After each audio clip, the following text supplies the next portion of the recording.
প্রিয় ভাই বোনেরা, আসসালামু আলাইকুম রহমতুল্লাহি ওয়া বারাকাতুহু। যিনি যেখানে আছেন দেশে এবং প্রবাসে, আশা করি সকলে ভালো আছেন, সুস্থ আছেন।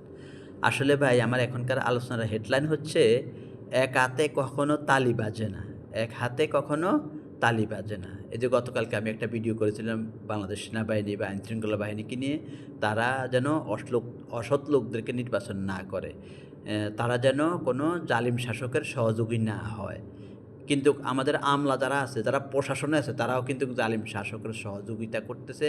একজন নেতা যদি আসে, খারাপ নেতা, তো তারা দুর্নীতি করতে পারবে, দেশের টাকা বিদেশে পাচার করতে পারবে। তাদেরকে সতর্ক করে দিতে চাই, জনগণ যখন মন থেকে অভিশাপ দিবে, তখন আপনাদের গায়ে লাগবে। যারা প্রশাসনে আছেন, খেয়াল করি শুনুন, যারা প্রশাসনে আছেন, আপনাদের গায়ে লাগবে। প্রয়োজনে এই যে 12 তারিখে যে নির্বাচন হবে, কোনো অসৎ দুর্নীতিবাজ কাউকে আপনারা দয়া করে সমর্থন করবেন না।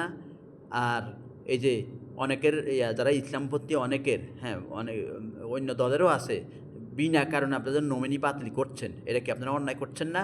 অবশ্যই অন্যায় করছেন। কেন করতেছেন? কোন দেশের ইশারায় করতেছেন? কোন শয়তানের ইশারা আপনারা করতেছেন? কোন আধিপত্যের ইশারায় করতেছেন? কোন দাদার ইশারায় করতেছেন?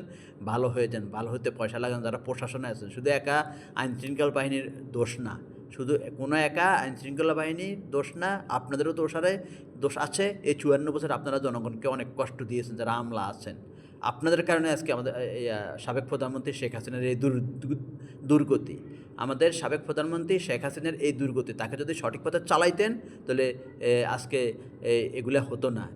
উনি হয়তো উনি না করলে ওনার নেতাকর্মীরা আবেগ বশবর্তী হয়ে অপরাধের সাথে জড়িত হতো না, অন্যায় করতো না, বা হাসিনা স্বয়নও করতো না। শেখ হাসিনা যদিও হয়তো উনি অনুতপ্ত কিনা জানি না, উনি অনুতপ্ত হওয়া দরকার। তবে এই আপনাদের মতো আমলা প্রশাসনে যারা আছেন, তাদের কারণে, যারা এই যে